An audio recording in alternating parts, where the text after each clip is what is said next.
A gente compartilhou hoje, a gente falou na semana passada que hoje nós iríamos compartilhar sobre a igreja invisível. Vocês lembram disso? Todo mundo está com o esboço aí na mão, gente? Quem quiser aí, não? Todo mundo? E aí lá na página 10, a gente vai trazer um pouquinho sobre a identidade da igreja.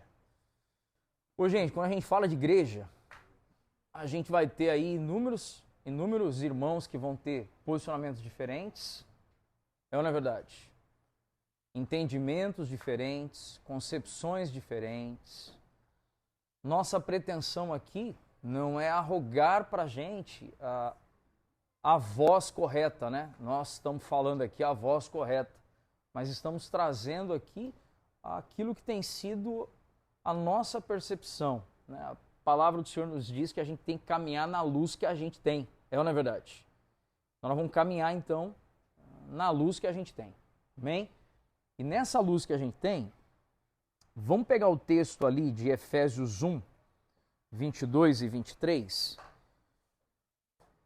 Efésios 1, 22 e 23. Gente, só tem criança bonita nesse lugar, né? Samuel estava aparecendo até agorinha aqui com o Tiaguinho, aí olhando pro João aqui, gente do céu. Aí tem os maiorzinhos ali dentro. Não é, gente? Uma concentração de criança bonita por metro quadrado tá aqui hoje. Tá doido. Eita! Eita!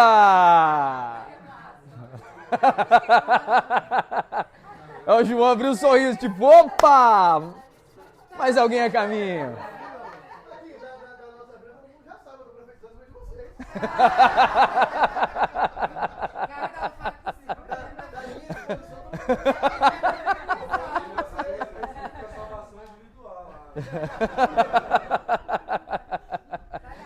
Ai, ai.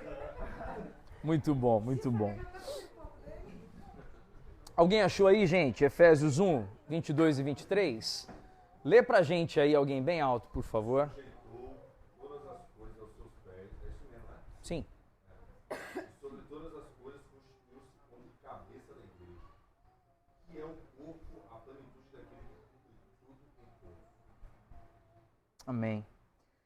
Gente, a gente colocou ali como definição que a igreja, ela é a comunidade de todos os cristãos de todos os tempos. E essa definição compreende que a igreja é feita de todos os verdadeiramente salvos. A gente compreende que é curioso isso, né? Que a gente fala sobre a igreja, mas a nossa percepção muitas vezes é da igreja a partir da vida do Cristo, né? A partir da vinda de Jesus, do sacrifício de Jesus, da morte de Jesus. Só que quando a gente vê um texto como esse, a gente vê uma definição dessa, que é a definição, por exemplo, de João Calvino, né, sobre a igreja, que a igreja compreende todos os verdadeiramente salvos, né, ao longo de todo o tempo. O próprio Jesus, ali em Mateus 16, 18, a gente diz que o próprio Jesus edifica a igreja, chamando o seu povo a si mesmo, e o próprio Jesus disse que ele edificaria a sua própria igreja. Inclusive, irmãos, olha que especial a gente pensar nisso. Nós estamos hoje falando sobre a nossa trajetória enquanto igreja, a gente tem orado, a gente tem buscado, a gente tem dado passos, aí a gente já está falando, por exemplo, sobre estarmos em breve em uma outra localidade e tal, e a gente começa a se mobilizar na organização e tal, mas a gente nunca pode perder de vista que Jesus disse: eu edificarei a minha igreja. A igreja não é edificada pela nossa habilidade humana, a igreja não é edificada pelos nossos esforços, a igreja não é edificada pela nossa habilidade, né, pelo nosso jeitão. Existe uma coisa, gente, que é muito especial até a gente trazer isso para um momento como esse que a gente está vivendo, né?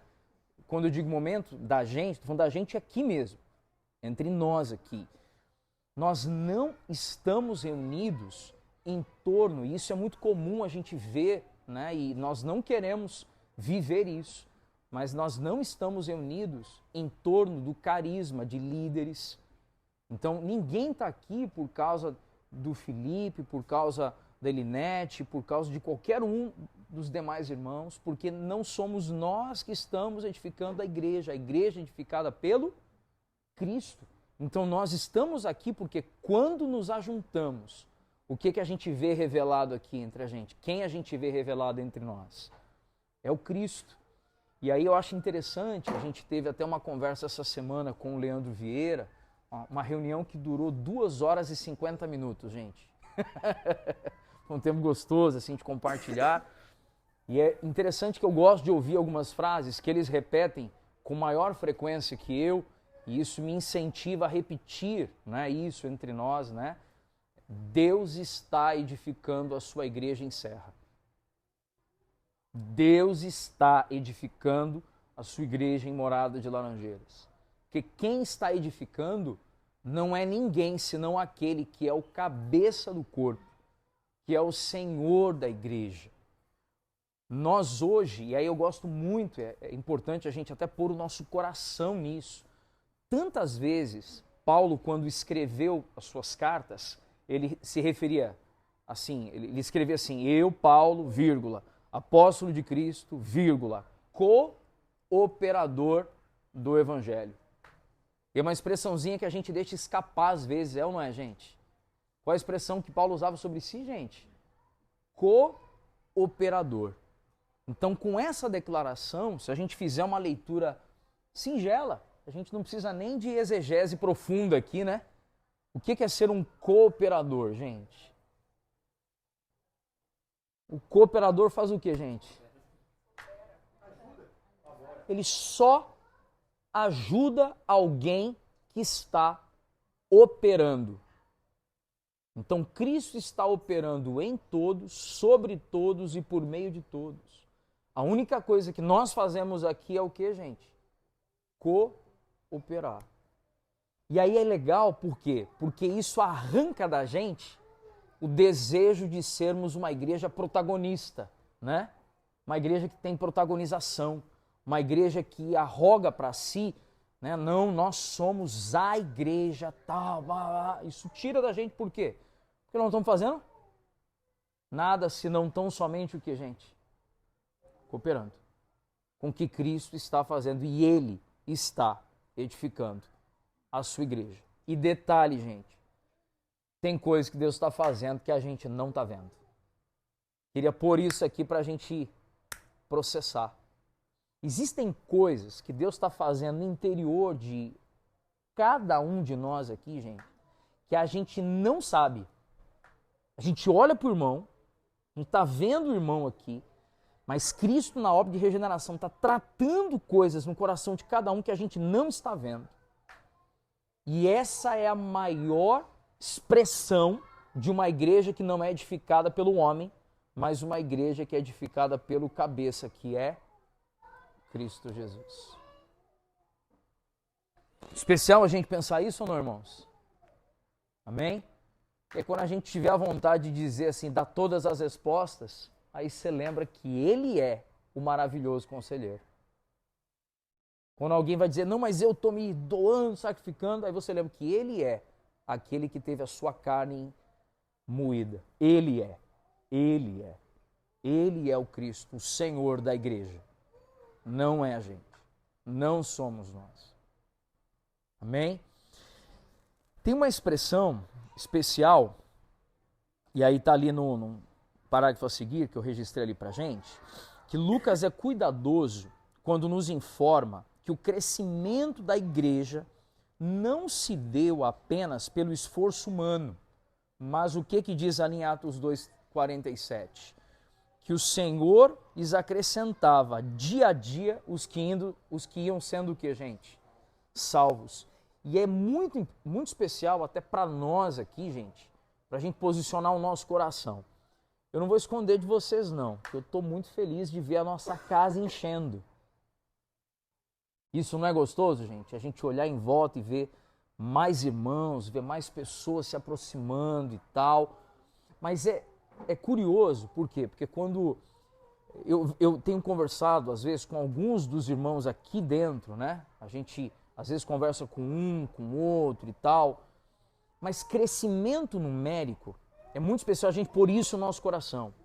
Crescimento numérico não é indicativo de saúde. Crescimento numérico não é indicativo de que nós estamos fazendo tudo certo.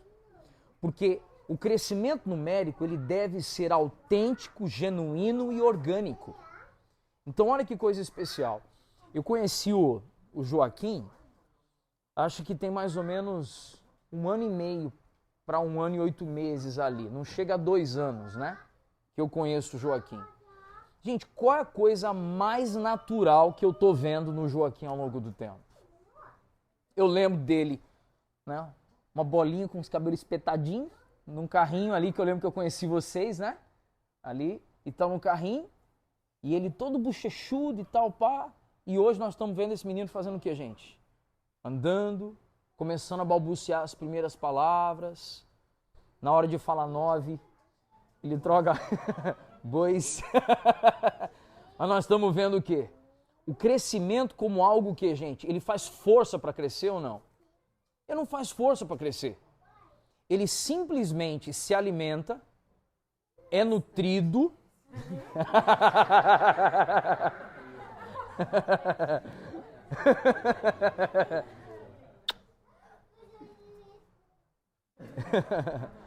E o crescimento é apenas algo que é natural. Mas é natural para todos quantos se nutrem da comunhão, do partir do pão, das orações e da doutrina dos apóstolos, que são os elementos essenciais para a constituição de uma igreja cristã. Amém, gente? Então é muito importante que a gente até entre nós, assim, gente, tá, né, Deus está abençoando, Deus está crescendo, Deus está acrescentando, está crescendo e tal. Nós cuidaremos de todos quantos o Senhor enviar, mas a nossa apreensão é de fato saber aqueles que o Senhor tem enviado para estarmos juntos e unidos como família. Amém, irmãos? Para a gente posicionar o nosso coração em relação a isso.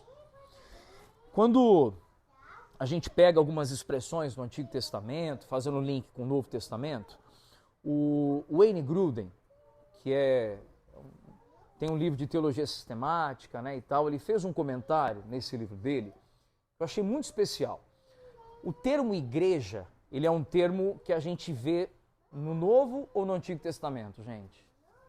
A expressão nome igreja, a gente vê com frequência no Novo Testamento. No Antigo Testamento a gente não vê essa expressão, né, e tal, mas a gente não vê assim na língua portuguesa. Mas a gente tem umas situações curiosas para a gente observar. Olha só, quando Moisés diz ao povo que o Senhor lhes havia dito, reúne esse povo. Então, se alguém aí estiver anotando alguma coisa e tal, eu queria chamar a atenção para essa expressão, reúne esse povo, esse termo, reunir. E os farei ouvir as minhas palavras, a fim de que aprendam a temer-me todos os dias que na terra viver. Está ali em Deuteronômio 4:10. E é curioso, porque a palavra reúne vem do termo hebraico carral. Vocês já ouviram essa expressão ou não, irmãos? Essa expressão carral tem a ver com ajuntamento. Tudo bem? Com pessoas que estão reunidas, mas não é uma reunião qualquer. Eles estão reunidos para ouvir, não é isso que Deuteronômio 4:10 está dizendo? Reúne o povo a fim de que eles possam fazer o que, gente? Ouvir. Então esse era o termo ali do Antigo Testamento, Deuteronômio capítulo 4, que eles deveriam se reunir para ouvir. E aí quando a gente vai para o termo do grego, que aí a gente tem a Septuaginta, né? Vocês já ouviram falar, gente, na Septuaginta? Eles pegaram 70 irmãos ali e pegaram um prazo de 70 dias, eles pegaram toda a escritura e trouxeram lá agora a tradução ali pro grego, né? E é isso mesmo, gente, eu tô Estou perdido aqui, isso mesmo? E aí trouxeram para o grego, e aí essa expressão carral, ela agora é traduzida para o grego e surge a palavra eclésia. E essa palavra eclésia, ela dá origem a que expressão, gente? A expressão igreja. Então, se nós trouxermos essa compreensão, igrejas são aqueles que estão reunidos para fazer o que, gente? Para ouvir a lei do Senhor. Deu para fazer o link aí ou não, gente? E aí uma situação que me chama a atenção como algo especial, e é curioso isso, né? Por quê?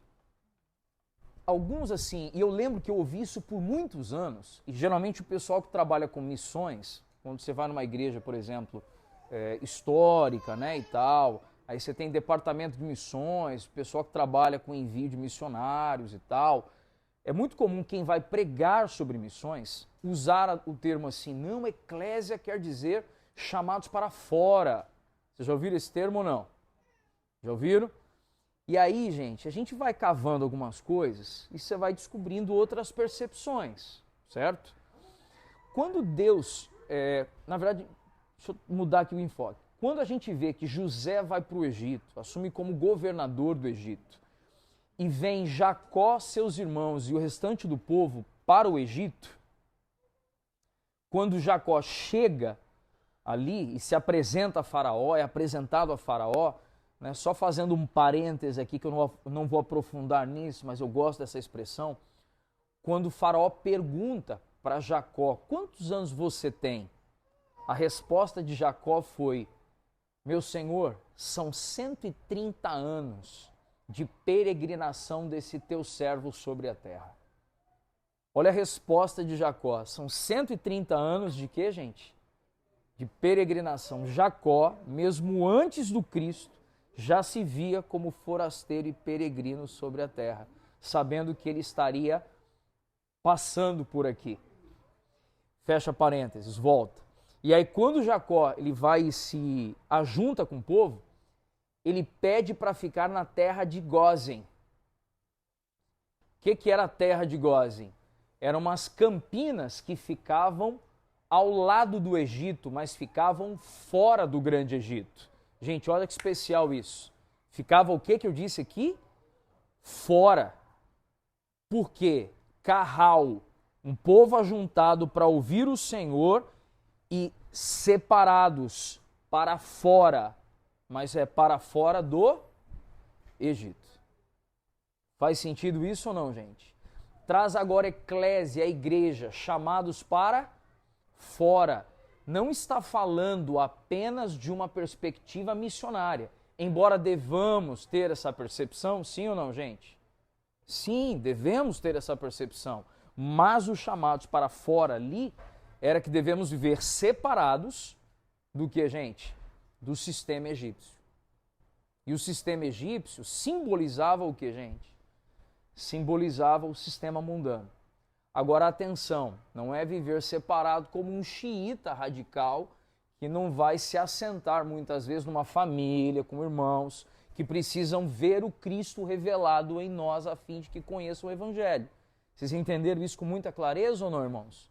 É separados no sentido de estilo de vida, de eu não vou comungar com essa prática pecaminosa. Eu não vou comungar com essa vida pregressa que talvez algumas pessoas que estão à minha volta vivam. Então isso é a igreja como aquela que se separa para viver em santidade, a fim de ser aquela que representa o Cristo, para que outros possam ver nela o Evangelho de Jesus e fazer parte desse povo que se reúne para ouvir do próprio Cristo. E esse silêncio aí, gente? Estou me expressando com clareza aqui, irmãos? Amém?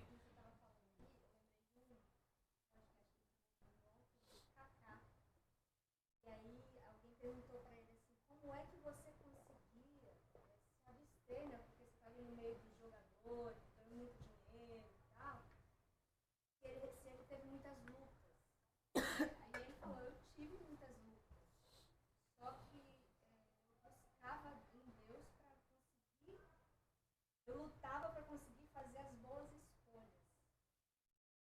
aí ele foi falando, né, que em vista disso, os jogadores já olhavam para ele, os colegas, como uma pessoa diferente. Aí ele falou assim, você nunca teve problema com racismo, preconceito? Aí ele falou, não, as pessoas me respeitaram. Aí depois ele falou assim, fulano, ciclano, beltrano, citou o nome de vários jogadores que depois se converteram, e aí ligavam para ele, tipo assim,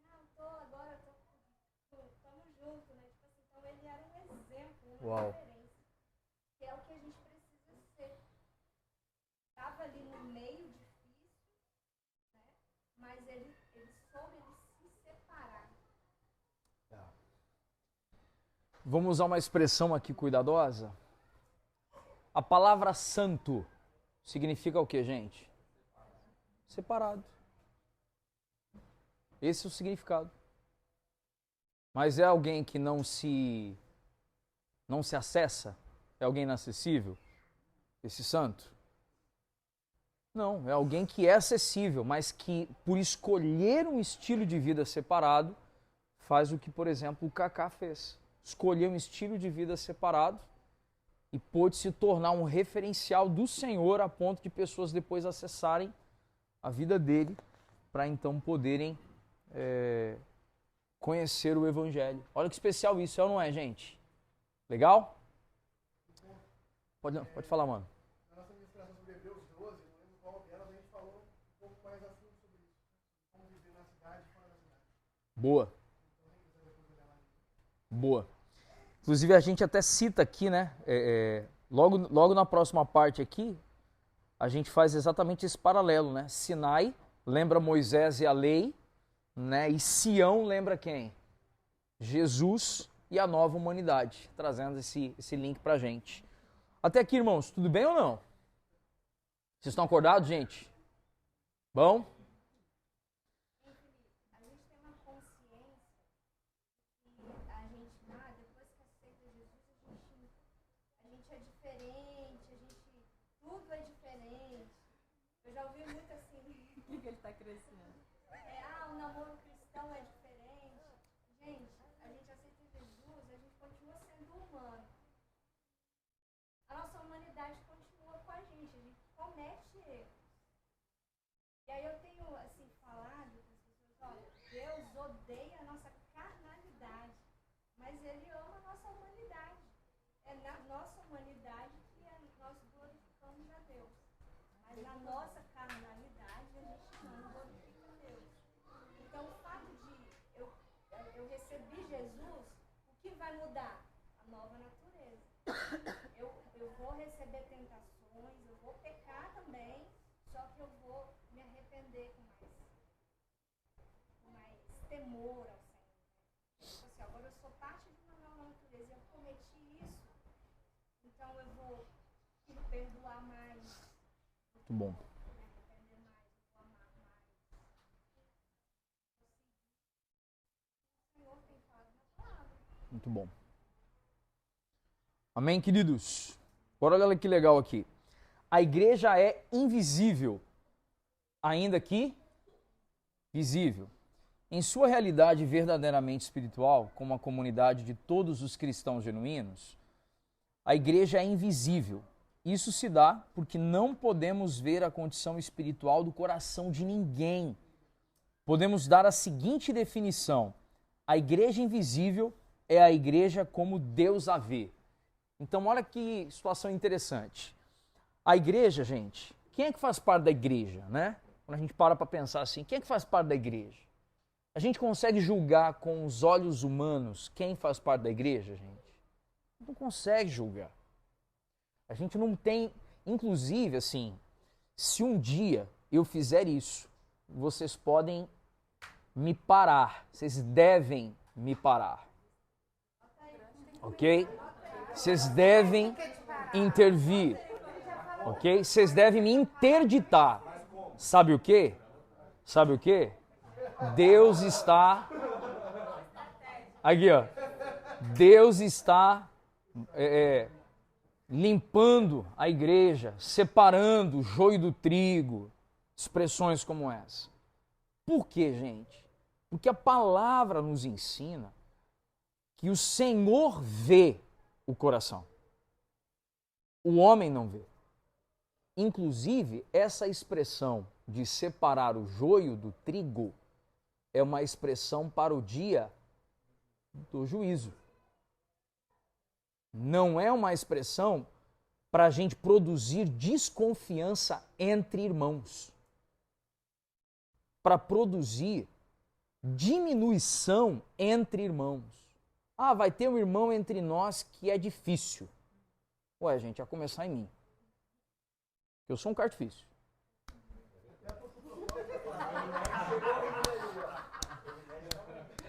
Rapaz, tem coisas que a gente é testado, né?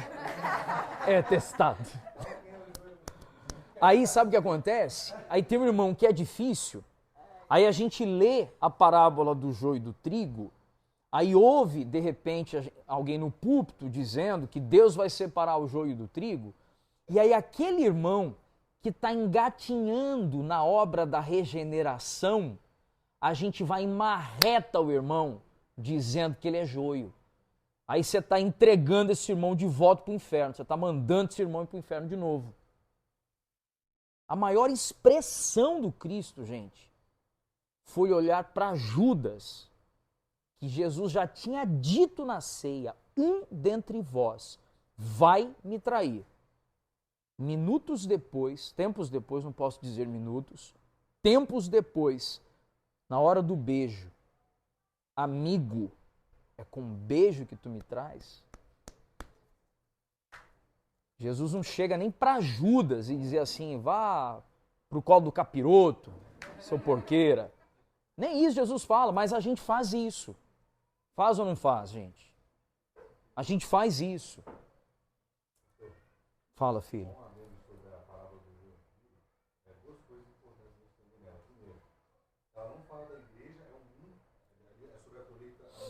Global. O planeta global, né? A colheita da terra, do reino, né?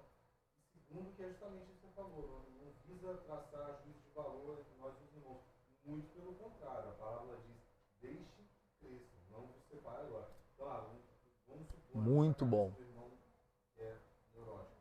Mas ó, tá nesse irmão aqui, ele é um joio, irmão, não bota sua mão nele agora, não, deixe que cresça até a sua plenitude, né? O Senhor há de separar. Inclusive, quem separa nesse caso aí é o Senhor. É o Cristo. É o próprio Cristo, né? Ou seja, quem faz a colheita. O objetivo da parábola é que a gente justamente não se envolva no processo. Exatamente. Nós vamos tratar todo mundo. Porque não nos compete. Porque não temos a justiça de Deus plena sobre nós. E a nossa justiça, ela é corruptível. Amém, gente? Então nós precisamos compreender agora um princípio. Olha que especial isso. Nessa definição, não dizemos que a igreja visível é a igreja como qualquer pessoa no mundo a vê, mas referimos-nos à igreja percebida pelos cristãos genuínos que entendem a diferença entre cristãos e descrentes. Ô, gente, olha que especial essa segunda parte do parágrafo. Quando reconhecemos que há descrentes na igreja visível, existe o perigo de que nos tornemos cheios de suspeitas. Podemos começar a duvidar da salvação de muitos irmãos verdadeiros e assim trazer uma grande confusão à igreja. Irmãos, deixa eu trazer aqui uma palavra que ela é uma palavra dura, mas não é dura no nosso comportamento padrão aqui entre nós aqui hoje, tudo bem? Mas ela é dura para que a gente não pratique, tudo bem? Algum tempo atrás, uma pessoa nos procurou e aflita, porque alguém a abordou dizendo assim, você está endemoniada. Alguém a abordou e uma outra situação, uma outra pessoa nos procura dizendo assim, olha, honestamente, eu ouvi do Senhor que você precisa ter certeza da sua salvação. Irmãos, foram 2 casos pavorosos de resolver. Por que foram 2 casos pavorosos de resolver? Porque produziu no coração dessas pessoas uma angústia e uma incerteza de que elas já estão em Cristo. E não é nosso papel com os olhos humanos, estabelecer qualquer julgamento de quem faz ou não faz parte da igreja invisível. A igreja tem sim, aí eu quero trazer uma reflexão madura. A igreja tem sim condição de julgar. Quando? A gente não julga a intenção do coração humano. Tudo bem, irmãos? Mas a Bíblia ensina que uma árvore se conhece pelo fruto. Se o irmão, a irmã estão vivendo em prática deliberada de pecado publicamente, a igreja tem sim a responsabilidade de corrigi-los em amor. Mas é a fim de que o irmão e a irmã não se percam. Não é para que sejam rechaçados. Consigo me expressar com clareza, irmãos? Mas jamais olhar e dizer, essa pessoa não faz parte da igreja invisível. Essa pessoa aqui é joio. Essa pessoa aqui é bode. Eu já ouvi isso, gente. Eu já ouvi isso. O irmão, enfim, não vou ter mais pudor aqui, tudo bem? Nós estamos avançando em relação aqui de amor, comunhão, afinidade, amém? E eu preciso ter esse cuidado. O irmão faz uma transição ministerial e ainda diz, esse não é dos nossos, por isso não está mais entre nós, né? Aí, pelo amor de Deus, parece que ele saiu da igreja e foi para o inferno, né? Mas não é verdade. Quando, na verdade, irmãos, nós não podemos arrogar para si esse julgamento no olhar e no coração. Amém? Então, a igreja invisível é aquela que é a igreja como Cristo a vê. E essa igreja com quem ele vai casar. Por isso, inclusive, aí vocês vão entender uma situação assim. Por isso que quando a gente vai, inclusive, fazer algum comentário, que a gente lembre que se Jesus não bate na noiva dele, a gente não deve bater. Tudo bem ou não, gente? Se Cristo não está batendo na noiva dele, ele está ataviando. O que é ataviar a noiva, gente? O que é ataviar a noiva? Ele está preparando, ele está vestindo. Né? As vestes dela são os atos de justiça dos santos. É o que a Bíblia fala sobre as vestes dessa noiva. Então, se essa noiva está se ataviando, está se preparando, Cristo vai preparando essa noiva. Quem somos nós para nos tornarmos aqueles que estão saqueando a igreja?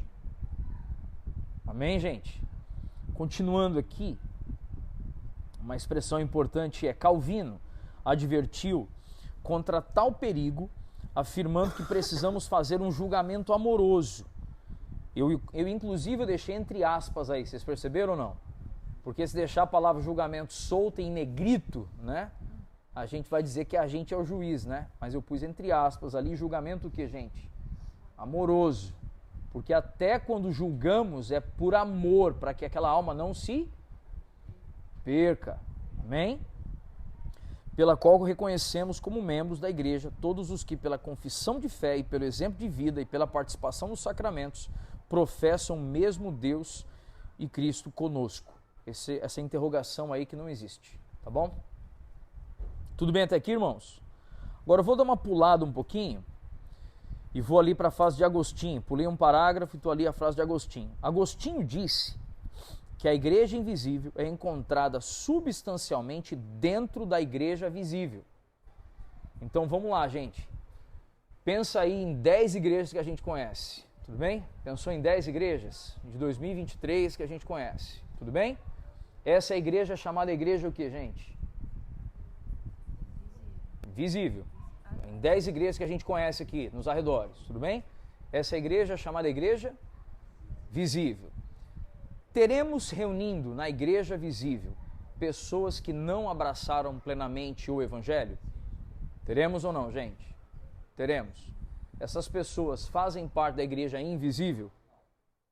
Não fazem. Então a igreja invisível, a gente poderia pensar em 2 círculos concêntricos. Tudo bem que eu pensei ou não? O que são círculos concêntricos? É um dentro do outro. Então, se a gente pensar num círculo grande, essa é a igreja o quê? Visível.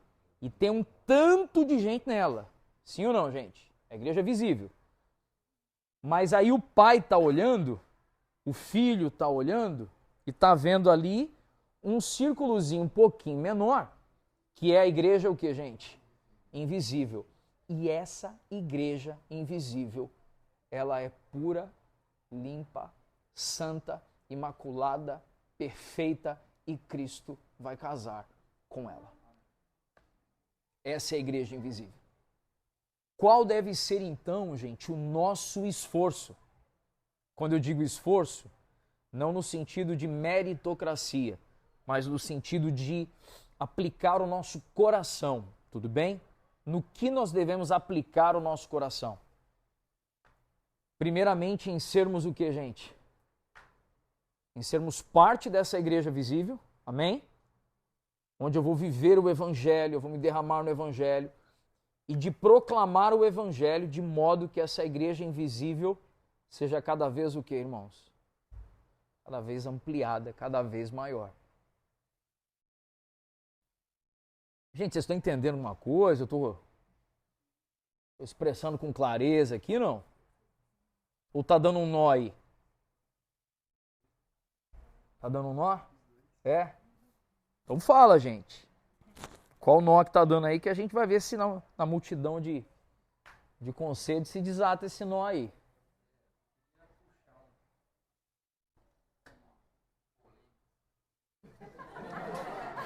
O cara é um lorde até para puxar polêmica, você viu? Vai lá, manda aí, Hélio. Teria como fazer parte da igreja sem fazer parte da igreja? Uma ótima pergunta. Vocês ouviram a pergunta dele ou não? E aí, o que vocês acham? Depende, na verdade, do que você entende por visível. É. Então, é um pouco... Eu acho que é um daqueles julgamentos que a gente devia fazer com toda certeza. E existem períodos de transição. Tem pessoas que às vezes estão...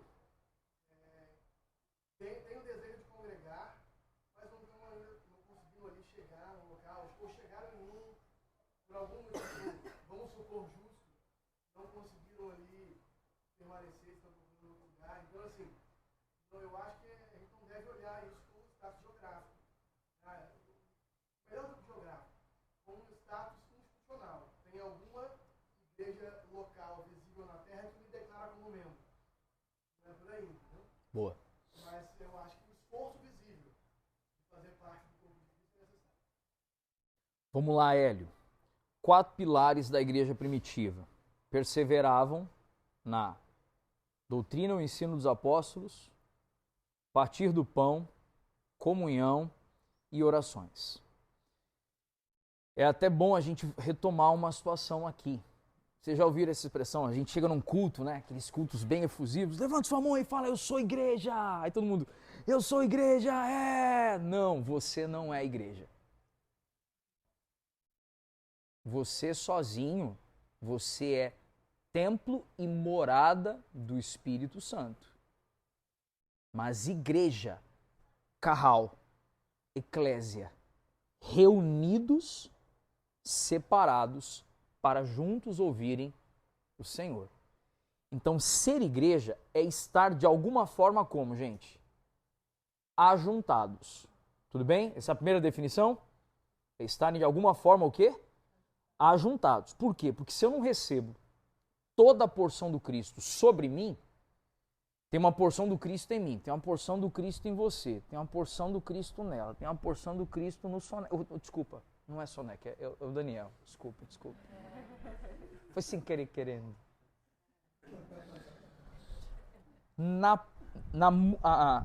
Ali na diferença, o Cristo emanado de cada um, aí você olha e diz, onde 2 ou 3 estiverem, Cristo estará ali entre eles. Agora, fato é que a gente não pode esquecer que a igreja como instituição não é uma obrigatoriedade, mas precisamos compreender a importância de estarmos ajuntados como igreja. Tanto que Paulo muitas vezes escreve, a gente vai até citar em algum momento aqui, eu não sei se hoje ou semana que vem, que Paulo falava, saúdo a igreja na casa de fulano. Vocês já leram esses textos, irmãos? Então, às vezes, e esse é um ponto que a gente às vezes arroga pra gente o direito de dizer o que é e o que não é igreja. E a gente não deveria fazer isso. Então, por exemplo, há quem preze para a igreja histórica, centenária, que se não tiver aquilo ali não é igreja. Nós respeitamos o entendimento dos irmãos, mas, gente, se isso que nós estamos vivendo, de forma ainda embrionária aqui, não é uma expressão da igreja, onde nós estamos repartindo de Cristo, onde nós estamos vendo Cristo uns nos outros.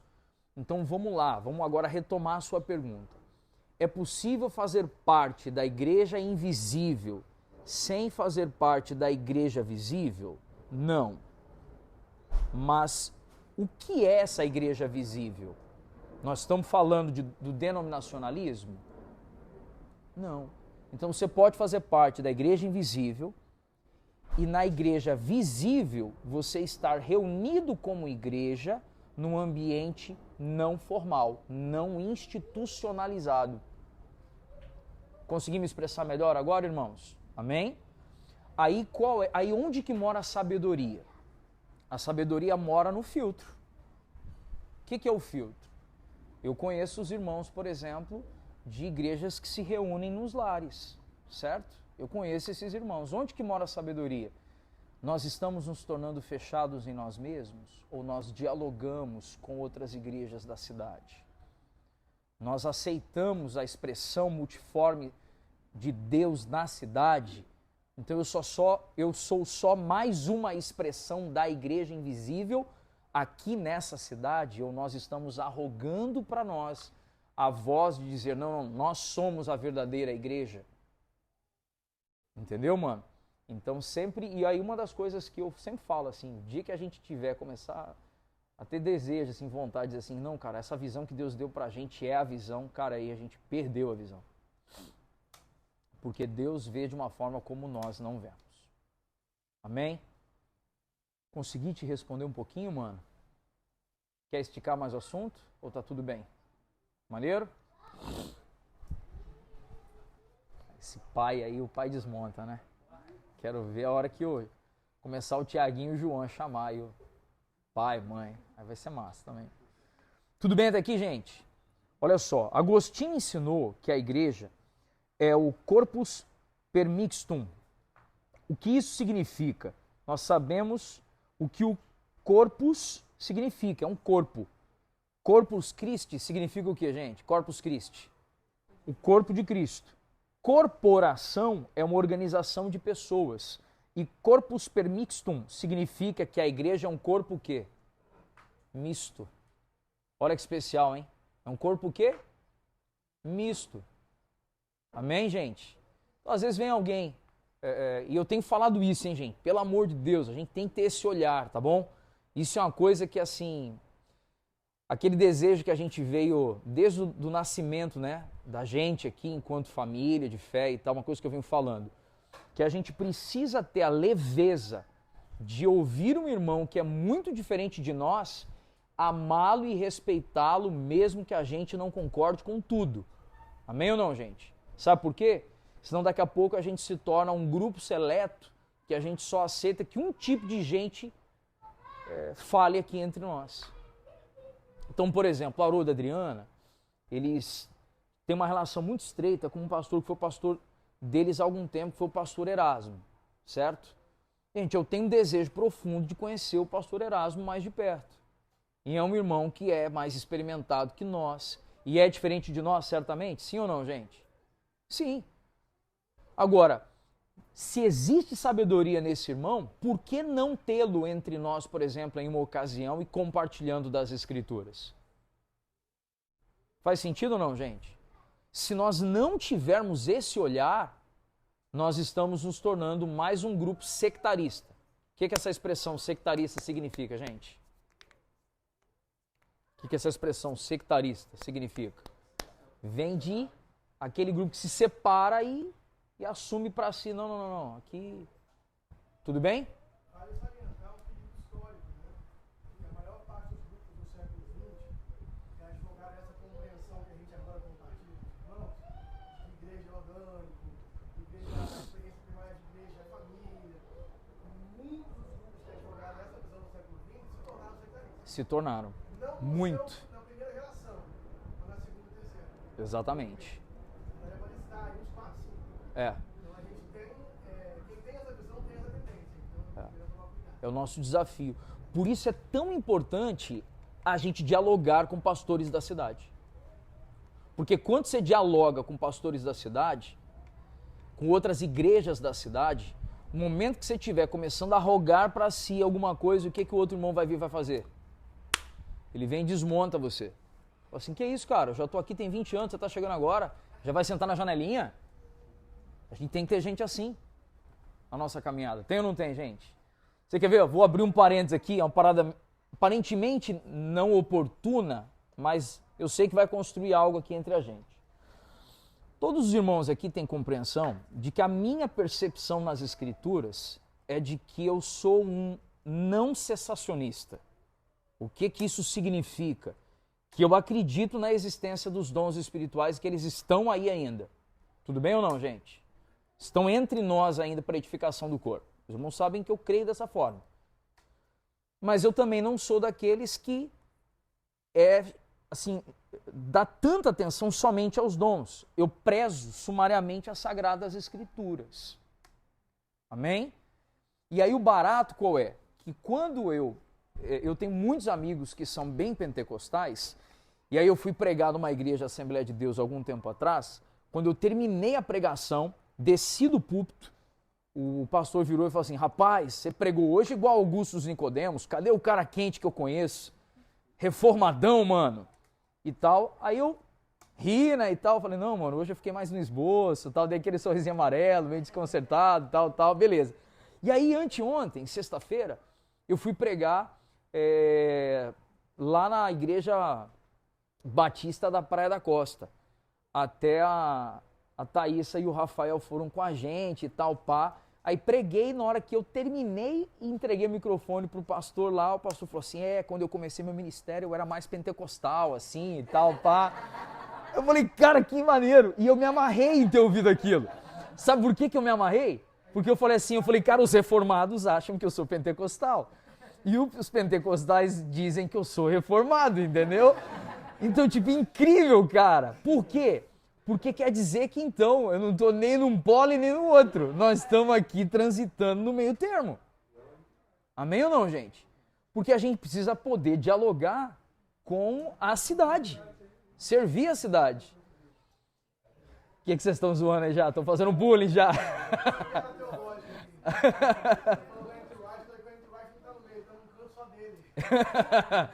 Inclusive o D.A. Carson tem uma mensagem sobre isso, né?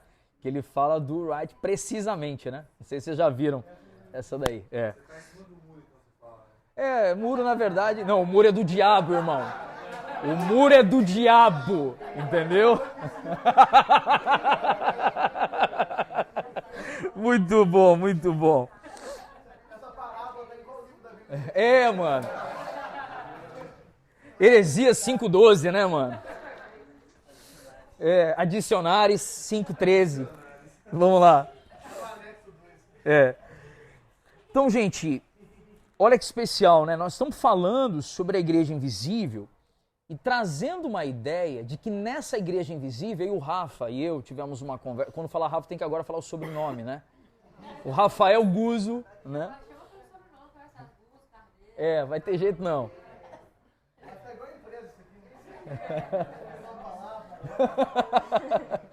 Mas aí eu e o Rafael Guzzo, a gente estava conversando esses dias, e o Rafa trouxe uma ilustração que eu achei tão preciosa, assim, sabe?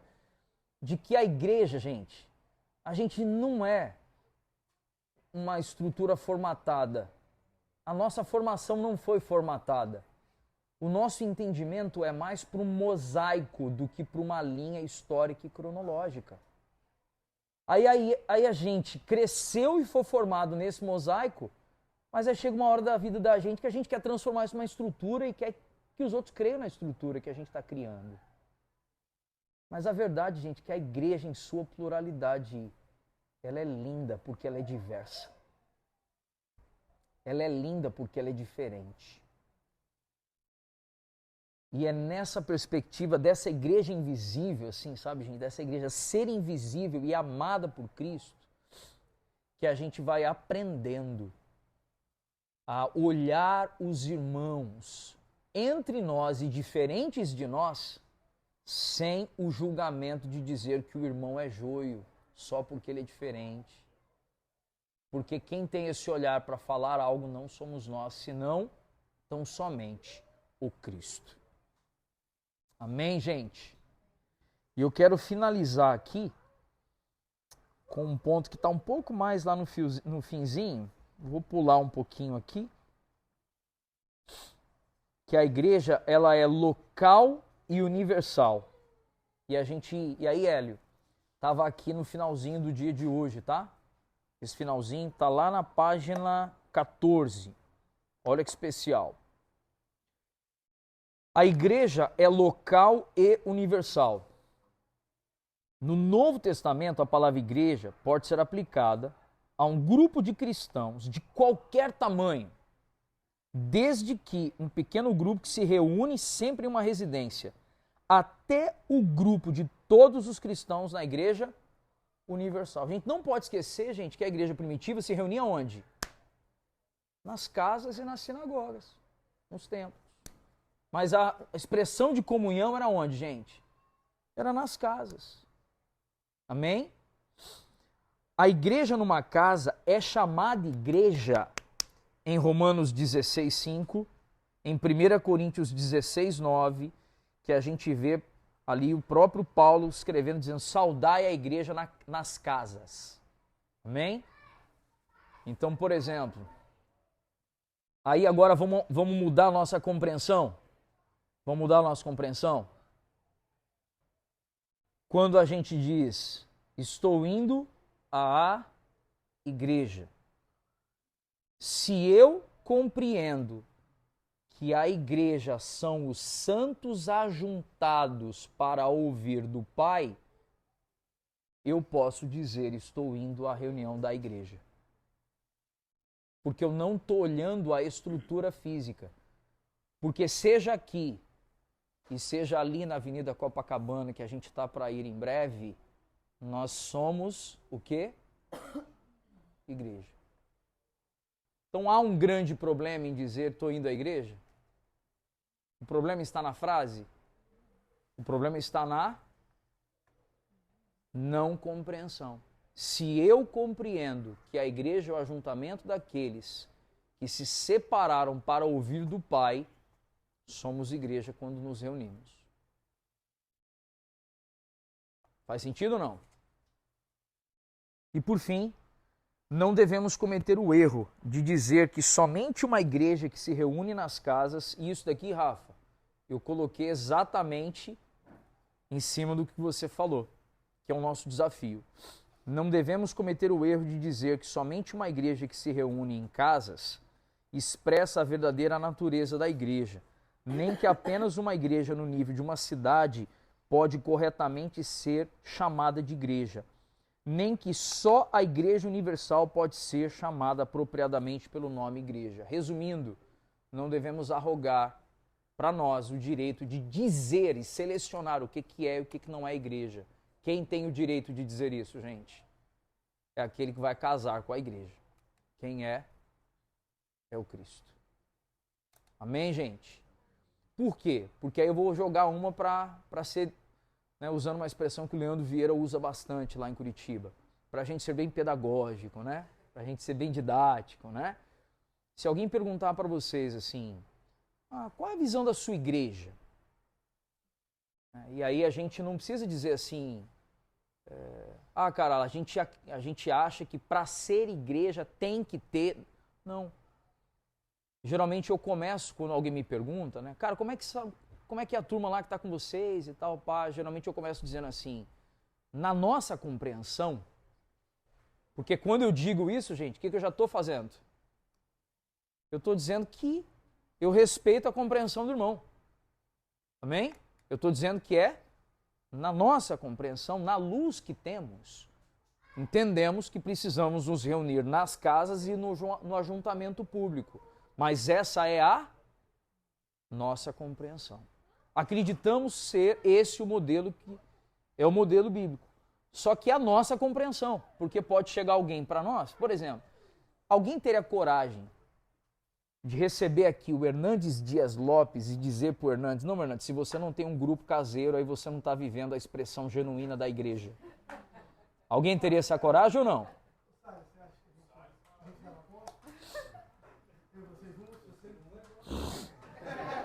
Você pode ter certeza que eu interromperia antes.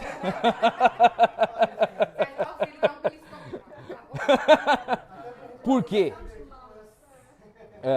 Mas por que isso, gente? Porque muitas vezes, aí a gente não compreende, às vezes, uma situação que eu quero lembrar uma coisa para você, gente. E aí, como o nosso grupo de irmãos vem aumentando, há coisas que nem todos me ouviram dizer. E eu acho legal, de vez em quando, eu revisitar algumas falas, certo? Uma vez eu e o Elbert, a gente estava sentado aqui, nesse cantinho, a gente estava conversando. E aí eu lembro que eu abri assim meu coração, né? E eu falei assim, mano, pode ser que de tudo que nós estamos intencionando no nosso coração, a gente não consiga fazer quase nada. Você lembra disso, mano? E aí eu falei assim, mas se a gente conseguir avançar 10% daquilo que nós estamos planejando hoje, 10%, nós ainda estamos deixando algo de valor para a geração que está vindo após nós. Nós estamos deixando algo de valor para o Samuel, para o Daniel, para a Mari, para a Elisa, para a Luísa, para o João, para o Tiaguinho, para a Manu, para o Joaquim. Ainda assim, nós avançamos. Qual é o maior desafio que a gente enfrenta às vezes? É que a gente quer o pacote completo e se a gente não viver tudo, a gente se frustra. Só que se tem 2000 anos, gente, que os pais da igreja ensinaram tantas coisas e a igreja contemporânea está tendo lutas para viver aquilo que era a igreja primitiva, quem somos nós para dizer que a gente vai resolver o problema da igreja, se afinal de contas é o Cristo que está edificando a sua igreja? Amém ou não, gente? Então, entre nós, vai ter BO ou não, gente? Eita! Vai, irmãos! Vai ter desentendimentos, coisas que em algum momento da trajetória, por exemplo, eu lembro de uma conversa entre alguns dos irmãos aqui sobre, pastor, e essa situação aqui e tal, e eu me recordo de eu ter dado uma resposta para vários dos irmãos aqui, não é nenhum, nem são dois aqui, são vários. E eu respondi claramente, eu falei, gente, tem coisas que eu posso até ter ideia na minha cabeça de como a gente acha que vai resolver. Mas tem coisas que a gente só vai saber na hora que acontecer. É ou não é, gente? E se a gente achar que a gente tem toda a revelação, todo o entendimento, a gente se torna rígido e inflexível. E a gente, ao invés de trazer os irmãos para esse ajuntamento da igreja invisível, a gente entrega um irmão de vez no colo do diabo. E nós não faremos isso pela graça e misericórdia do Senhor. Amém, gente? Glória a Deus. Fechamos o sermão de hoje. Eita. Quanto tempo? 58 minutos. Gravado. Glória